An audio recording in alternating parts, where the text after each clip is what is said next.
Yes, we're back with another episode, another rider. Now, today we have Tony in the house. He's a very interesting guy from Nigeria. You born in Nigeria? I was born in Nigeria, raised in the US, so I went to school in the US. That's where the American accent is, but you got a British passport, I take it? No, just an American. Okay, fair enough. I try to pay taxes in one place in the world. But you're better paying taxes here, though. Well, I'm trying. Because in America, you have to pay taxes here and there. Exactly, global taxation. It's not fun. But we're talking about Nigeria. Now, I came up with a concept, pointing out, and I'm just throwing it out there, that obviously Nigeria has 300 different tribes. Therefore, you could film every different tribe in their festival time or when they do whatever their cultural thing and make a TV channel. So that's 300 tribes, 365 days in a year. It's only 65 days you've got to sort out this program. You're going to be a busy person. And then it's going to attract tourism and all the rest of it and fascinating. Now, Tony was pointing out about, you were saying about tribe and nation. You want to go on with that? Yeah, so I mean, I think we sometimes do a disservice when we try to understand, the political as well as the ethnic complexity of Africa and just reduce everything down to tribes, right? Even just the word tribe makes it, I think, the use of words oftentimes impacts the way that we actually interpret things, right? And when we use the word tribe, I think sometimes we just think of it, these are rather unsophisticated communities, that have ultimately emerged, highly fragmented, almost like a pre-modern society. But that's not necessarily the case, especially in large parts of West Africa, right? So I myself, I'm Yoruba, right? I come from a part of southwestern Nigeria. And the concept of the Yorubas being a tribe actually I think it's not fully encapsulated in what it actually is to be Yoruba. I mean, the Yorubas in many ways actually consider themselves to be a nation, at least historically. In the same way how, for example, the Scots, right? The Scots have this rich, complex history. They had a nation state at one point as well, in addition to having even subgroups within that broader nation of what it means to be a Scotsman, right? So in the same way how the Yoruba themselves, there might be different clans, there might be different subgroups, different tribes, so to speak, within the broader Yoruba nation. To paint this entire complex group of 45, almost 50 million people, not only in Nigeria, but also in other parts of West Africa. And even look at it, on a global perspective, there's a massive Yoruba diaspora, whether it's in the Caribbean, whether it's in South America, primarily in Brazil, in Cuba. Like, there is a concept of a Yoruba nation that goes beyond just being a member of a tribe. So what I'm getting from you, and correct me if I'm wrong, that there's a negative stigma in the word tribe.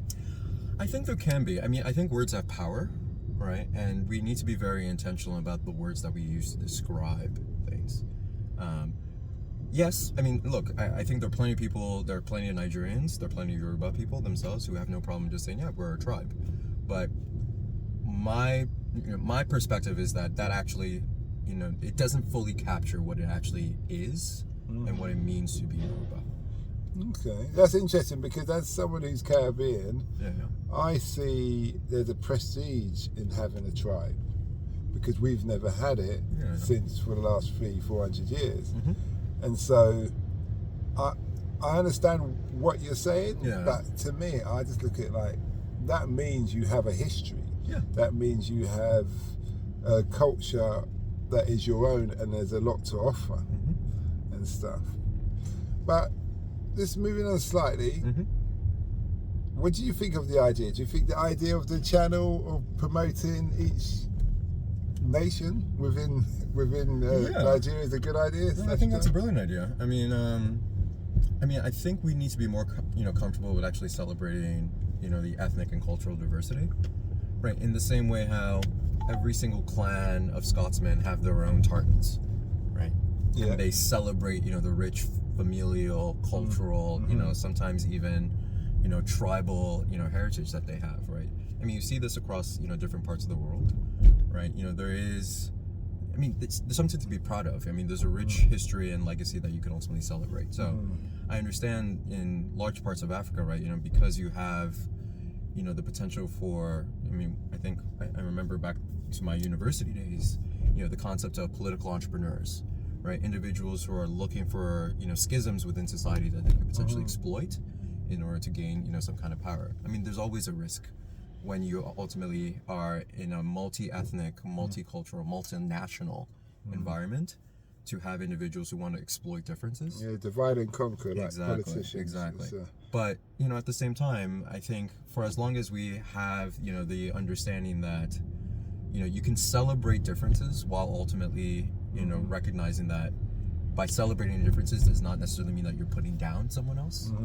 That's when you actually are able to fully appreciate the complexity, the rich milieu in many ways that you know exists across Africa. I mean, one of the fascinating things I actually I learned recently, from a genetic as well as from a linguistic and then also from an ethnic perspective, there is more diversity in small parts of Africa than there is in Western Europe, and yet we have this impression of Western Europe having this rich, complex, historical, ethnic, sometimes political history. Yeah, but that's if you believe all. I shouldn't say believe. That's if you only know Western European history. The but Eurocentric. Exactly, but there's also a rich history, from an ethnic, political, historical perspective that exists in large parts of Africa. I think in many ways we just haven't necessarily unlocked, those stories, because, I mean, even just looking at how history was passed on, through large parts of Africa, it was mostly oral tradition. It was through songs. It was through songs that you ultimately tell, at big, culturally significant moments. I mean, even for me, for example, right, being a Yoruba person, there's an entire concept of what is known as an oriki. An oriki basically is almost it's like what's the literal translation? It's basically like it's a poem that literally sings a song about like your family's lineage, all the way down to you, right? All that rich history, even just familial history that ultimately ties me into a long line of people is delivered, through a song, through oral tradition, right? I think now we actually have this unique opportunity, in time where, a lot of that history actually can be unlocked, can be, further explored.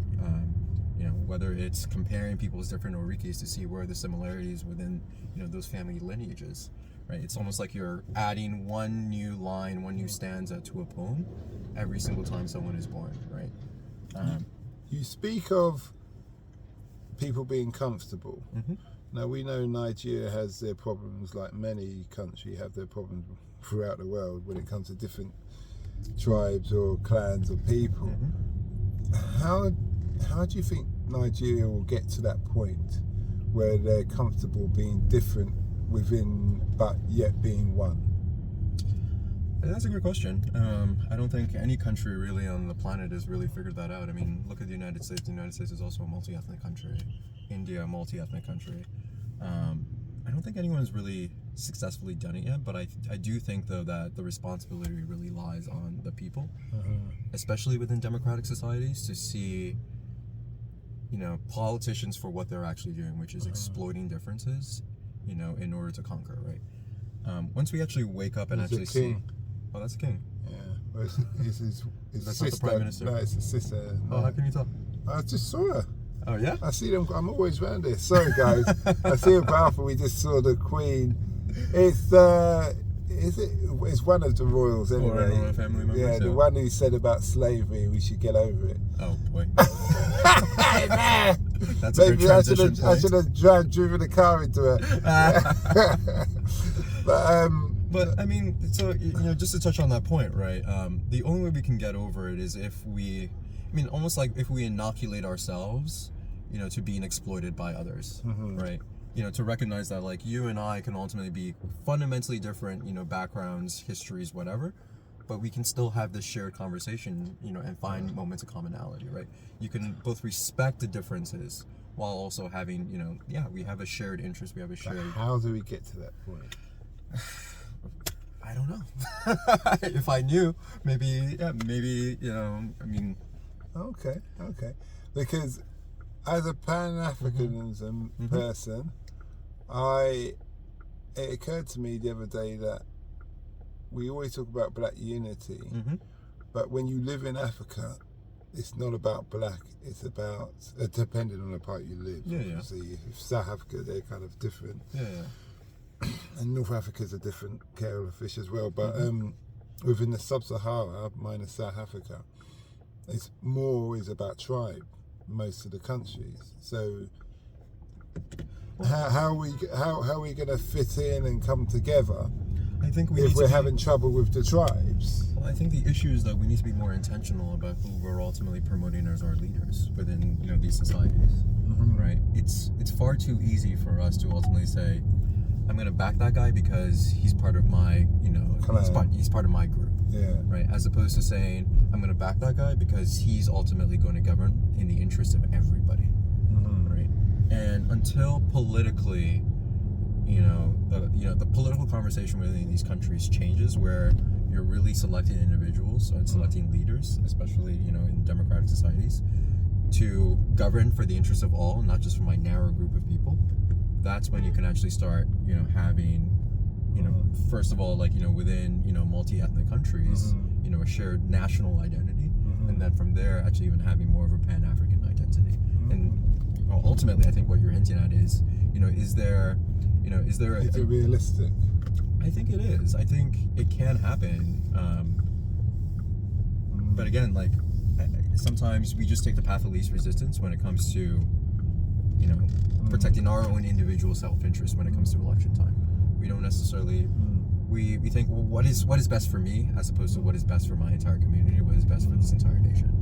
So as an investor of startups, in specialised in Africa, Correct. Is it solely Nigeria or Africa? No, it's fully Pan-African fund. Okay. What's it? What's it called? What's it called? It's called Kinfolk. Kinfolk Venture Capital. Yes. How do you spell that? Kinfolk. Okay. How do you decide what to invest in, and how do you go about that? Yeah, so I think it starts off first and foremost with understanding who. I mean, I have to practice what I preach, right? It's about identifying. It's identifying, great leaders, right? Who are these individuals who are not only, eager, willing, capable of building really valuable businesses, but also have this mental predisposition of ultimately saying, my role as a leader is to serve and not to be served.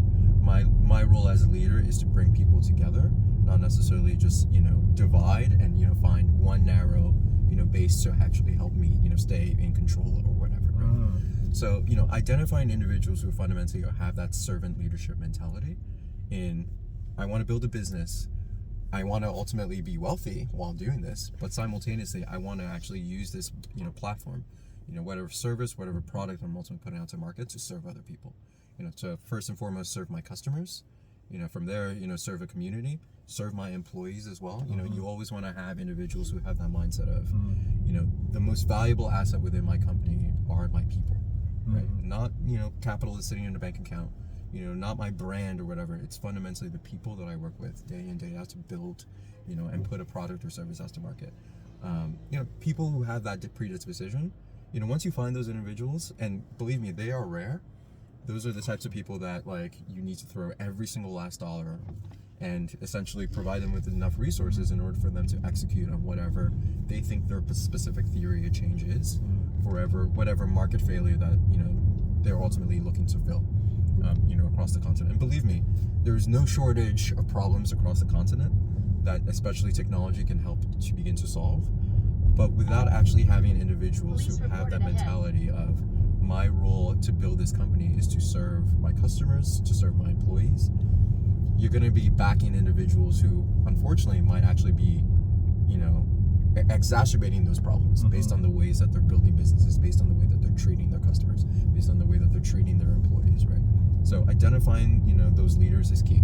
And then from there, it's about, okay, let's actually, sit down and think about it purely from an economically rational perspective. How big is this market opportunity? What is, in many ways, our go-to-market strategy? How do we consistently differentiate ourselves, from competitors, whether we're fast followers or existing incumbents within that space? And then also, it's how do we ultimately achieve scale, right? We have a product, we have a market, but we also want to grow really fast and have, a capital efficient outcome. So how do we actually optimize this business, for efficient growth? What kind of ventures do you invest in? So disproportionately, most if not all of the companies that we invest in have a significant technology component to them. So for example, if it's a business that is, here's a classic example of a company that we invested in, quite recently. It's a company called Duco. They're based in Nigeria. They're essentially trying in many ways to, provide digital POS, point of sale solutions to informal merchants across West Africa. A lot of trade across Africa is done largely through cash, right? Whether it was with COVID, whether it's been with policy changes, there've been a lot of shocks that a lot of these small businesses have ultimately faced, because if you can't physically transact, you can't do business, right? So being able to actually provide, oftentimes, these merchants with the ability to collect digital payments for the first time, also simultaneously have a bank account, receive up to the minute analytics on the performance of their business, get them access and through digital platform to new suppliers that they otherwise wouldn't be exposed to. Does Nigeria have this system? They do it with rent, and it's actually a Nigerian lady who has a cleaning company here was complaining that she had problems getting payments after doing the cleaning for private people. So I said, well, what you can do is tell them to put the deposit in this company who hold it.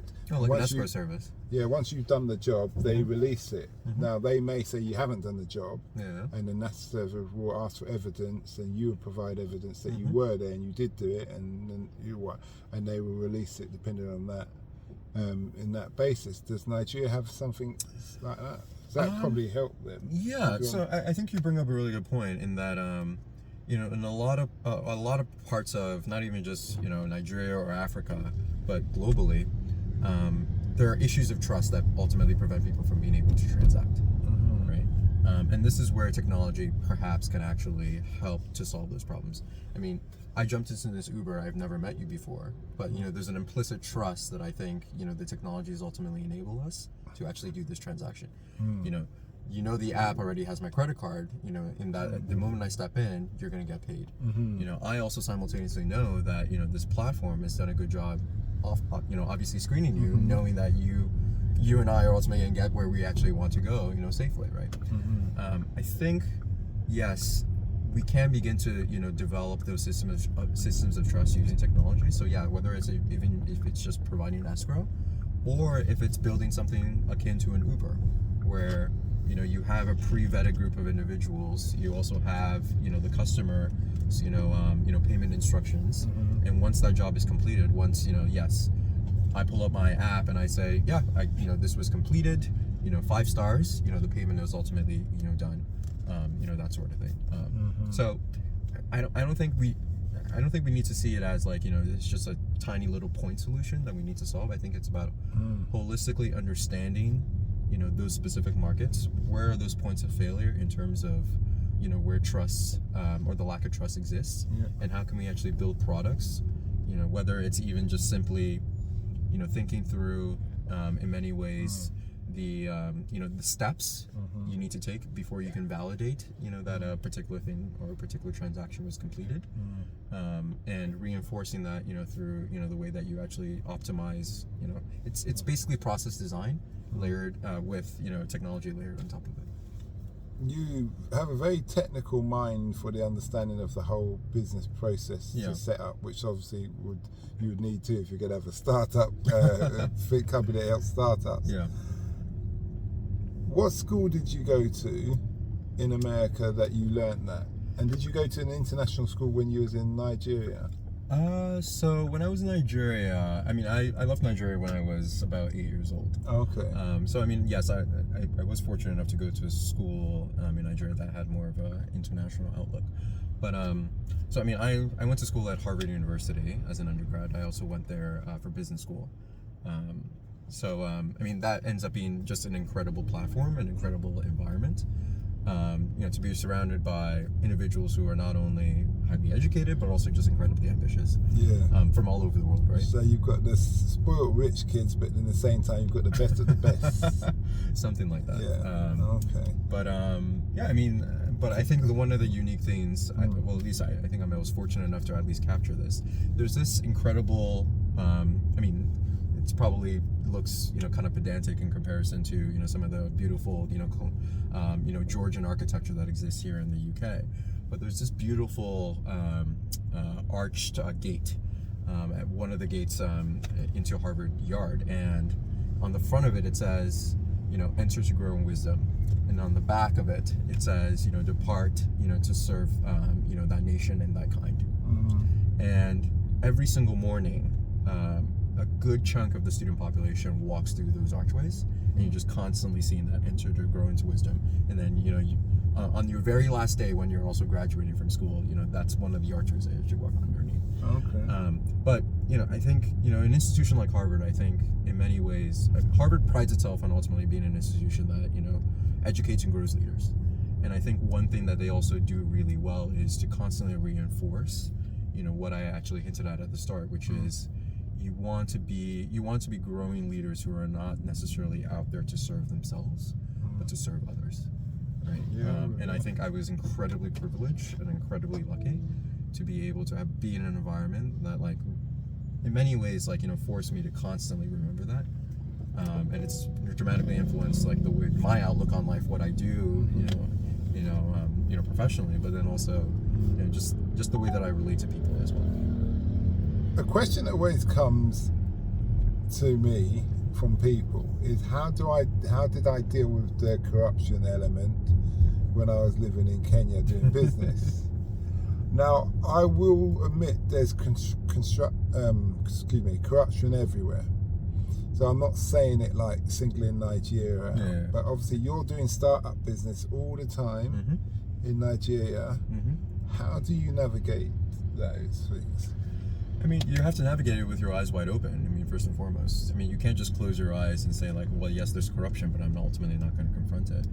I mean, there are different areas, or the different types of corruption, first and foremost, right? There is, the corruption that ultimately, reaches the front pages of, the Financial Times or whatever. That is, the grand corruption when, a political official is ultimately just quite sometimes literally stealing out of, a country's treasury. But yeah, there are also smaller moments, right, when it's an individual who can give you a license, right, and they're shaking you down for money. It's instances where, and this has happened to a number of our portfolio companies. You're looking to import something, but someone is ultimately not, some customs official's not going to sign off on it until he gets, he's like, something for the boys. You know what I mean? That's what they always say. I mean, in many ways, right, like, I think this is one of the issues of what it makes it really difficult to actually do business in a lot of these environments, because now you're just increasing the cost of actually being able to do what you otherwise should be doing, as regular business. The way you confront that, I think it's oftentimes difficult to ultimately say, no, I'm not going to participate in this at all, because your business is going to function slower. You're going to be perceived more as a threat. Your business is going to be attacked. The way that I've ultimately addressed this, and let me give you an example of how I've done it recently, and everybody should feel free to steal this idea. I'm going through the Lagos airport, right, and I'm getting pulled over because at the end of the day, I'm going through customs. They're pushing me, to actually declare something. What they really want is for me to just give them, some cash and go off on my way. And most of the time, they'll just directly ask me for money, and I'm like, listen, I don't have any cash on me.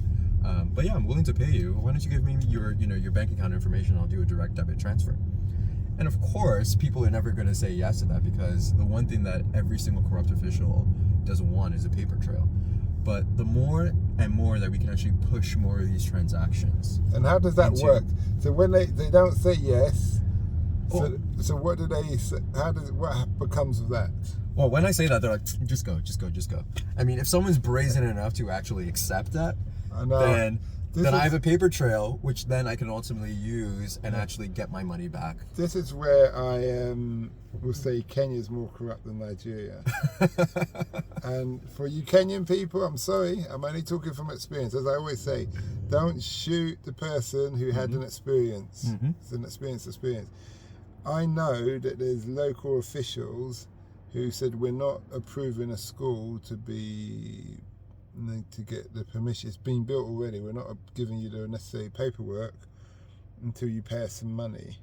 And they said, well, how can we pay you? And they gave them an M-Pesa pay bill number. You know, you're familiar with M-Pesa? Yeah, of course. Being a tech guy. So just for the audience out there, M-Pesa is a digital money. So it's just numbers, but your mobile phone number is your actual bank account. And that's how it works throughout quite a few countries in Africa. It's very easy and actually links to your bank system. So what they're saying, you can pay us from your mobile number to their, what they call a till number, which was, it's like they were that brazen they didn't even care that there's a paper trail. They had a pay bill number for corruption. Wow. For the Wow. Well, look, I mean, that's a really brazen official, but I mean, inevitably it's going to catch up to that person. I mean, you have receipts. You have receipts of corrupt actions. Yeah. Like, I mean, how is he going to be able to explain that money into that bank account? It depends on what kind of corrupt person it is. Some people are willing to kill to keep things to a certain thing. You said earlier on about being safe or something. I've kind of missed it. You said something about being safe with the element of how was it again? Sorry, I'm operating on 3 hours of sleep. No problem. But just moving on, so I can't remember that bit there. So what kind of companies, startups have you had? And this is just say if anybody's got an idea, they want to reach out to you. Yeah, for sure. What kind of companies or startups have you done? I mean, right now I'm actually excited about 2 areas. So I mean, there's been a massive fintech boom. I mean, you know, us even just having a conversation about M-Pesa, right? You know, that's an example of just the level of innovation that's happened, you know, quite recently across the continent. You know, things moving away from cash, you know, to more digital payments. But now I'm actually quite excited about, you know, companies that are actually building, you know, applications on top of this existing infrastructure. And, you know, looking at some of the 2 categories right now where I think there's actually a ton of innovation that, you know, we desperately need. The first one is healthcare, and the second one is actually a sub branch of financial services, insurance, right? So with healthcare, for example, right, you know, being able to actually, you know, in many ways using the mobile device that we have, and look, these are spreading like hotcakes across the entire continent. I mean, cheap Android devices, right? You know, the affordability curve is ultimately just crashing, which means more and more people can actually have, you know, at least purchase smartphones. Now, you know, purchasing data, completely different equation, but at the very least, like now you can actually have people interact, you know, with the mobile internet in the same way that we typically do it here, right?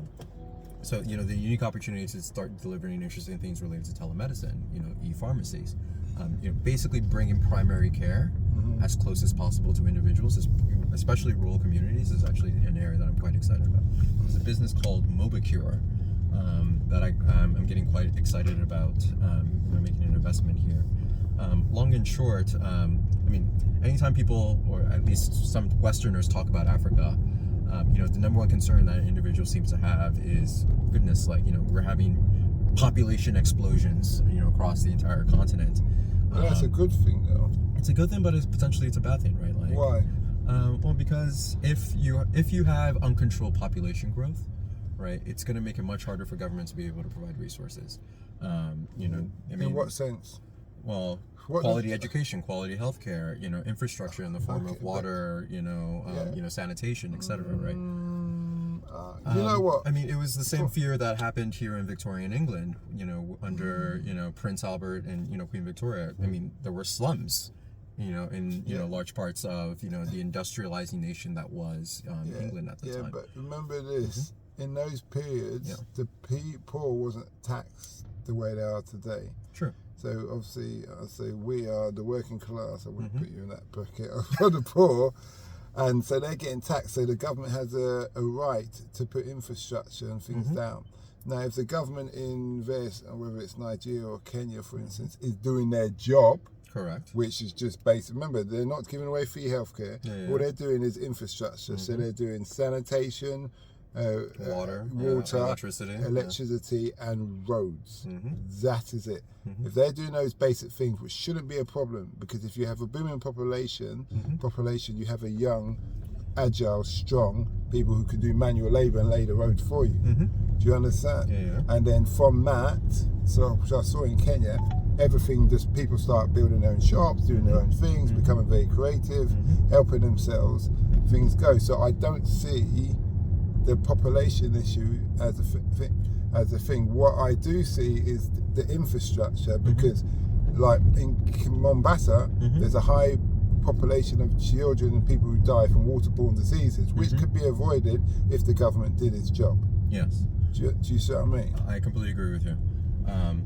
I think the one nuance, though, that I ultimately want to point out, at least when it comes to population growth, is at least in whether it's northern parts of Nigeria or just far more rural communities, right?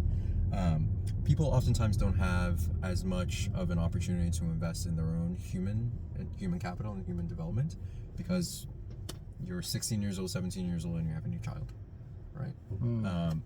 And this is what this company is increasingly trying to focus more on. Providing oftentimes young women, young men with the resources, and actually be able to more deliberately get access to family planning resources, right? I completely agree with you. Family planning. Family planning. We're not talking Bill and Melinda Gates people, are we? No. We're not talking Bill and Melinda Gates. That's good. I didn't have to press my eject button. But go on. No, I do hear what you're saying, and on that, my thing we're is, increasingly moving into a knowledge economy, right? Yeah, but which means people need to go to school longer. Yeah, but these people are still managing to look after themselves regardless. So True. what I'm always careful of, and I've been guilty of this, having a colonial mindset, even as a black person, where it's like, oh no, we need to make sure they're living how we live. And I don't see it the case. I see what my experience was in Kenya. Some people are very happy living in the rural areas, doing their thing, and all they really need is healthcare, because they're subsistence farmers and things like that. Fundamentally, I just believe that people should have more choices. If someone ultimately wants to stay within their local community, stay as a farmer, that's fine. But I also know that I've been incredibly blessed, incredibly privileged. I've had choices in my life, right? And some of those choices could have easily been constrained, based on whether or not I ended up being a father, as a teenager versus not, right? Whether my mother, the age that she decided to have me, as a child, right? Those things matter, right? And I think. Sorry to jump in there, so we're getting to the end. I'll point out something. Yeah. I was a teenage father. I now have 4 children. And I've managed to make a career and everything out of myself. Granted, education's free. Well, higher education isn't, because I'm in debt to the student loan, which I have no intention of paying. I have student loans too. But it's very interesting. But remind people, where can they find you? You can find me online. You can find me whether it's on our company website, so kinfolk.vc. Spell it. KINFOLK.vc. And then you can also find me on Twitter, at my full name, OLUWATONIC. So, yeah, that's where you can find me. Well, thanks a lot for that, and we wish you well. Thank you so much. We hope that episode enhanced your life. We post an interview every day, as well as vlogging on our social media channels. Don't forget to subscribe to get our latest episode.